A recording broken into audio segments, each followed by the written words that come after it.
I'm Renato Lopes, cardiologist and professor of medicine from Duke University, North Carolina, in the US.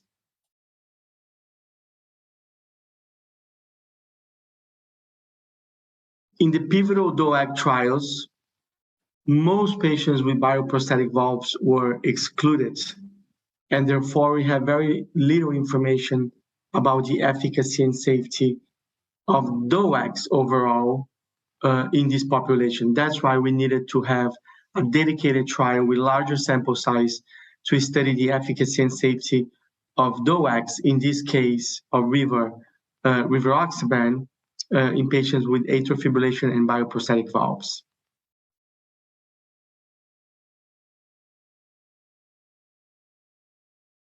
The most recent guidelines now recommend as a possibility to use NOACs, particularly Rivaroxaban, in patients with bioprosthetic valves, especially for those who have the surgery more than 3 months ago. In other words, at least 3 months out of the surgery, DOAC now is an alternative for patients with atrial fibrillation and bioprosthetic valve. And that recommendation is in part due to the primary results of the RIVER study.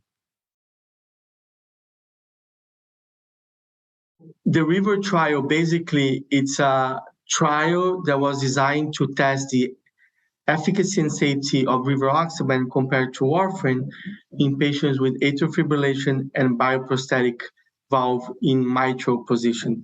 That's the overall study design. But the current pre-specified analysis that we presented at the ESC 2022 was to really assess or explore the efficacy and safety of Rivaroxaban versus warfarin in patients with AFib and bioprosthetic valve according to the time of the valve implantation.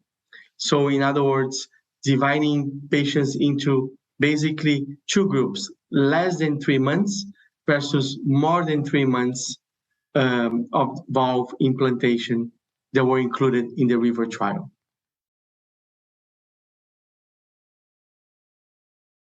So the primary endpoint of the overall RIVER trial was a composite of death, major cardiovascular events, or major bleeding.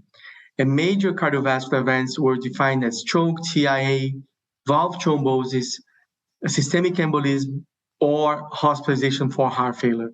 That's the overall primary endpoint of the RIVER trial. The secondary endpoints were also the components of the primary endpoint, but also a composite outcome of CV death or thromboembolic events, including stroke, TIA, valve thrombosis, venous thromboembolism, and also systemic embolism.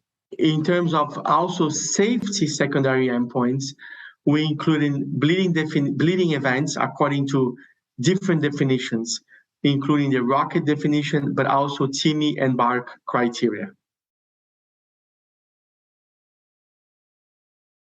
So there are several conclusions from this study. First is that in the first 3 months after the bioprosthetic valve implantation, patients had lower rates of events with Rivaroxaban compared to warfarin. After 3 months of the valve implantation, the event rate seems to be similar between Rivaroxaban and warfarin. These results were driven primarily by lower rates of stroke, bleeding, and heart failure hospitalizations in the first 3 months in patients assigned to Rivaroxaban.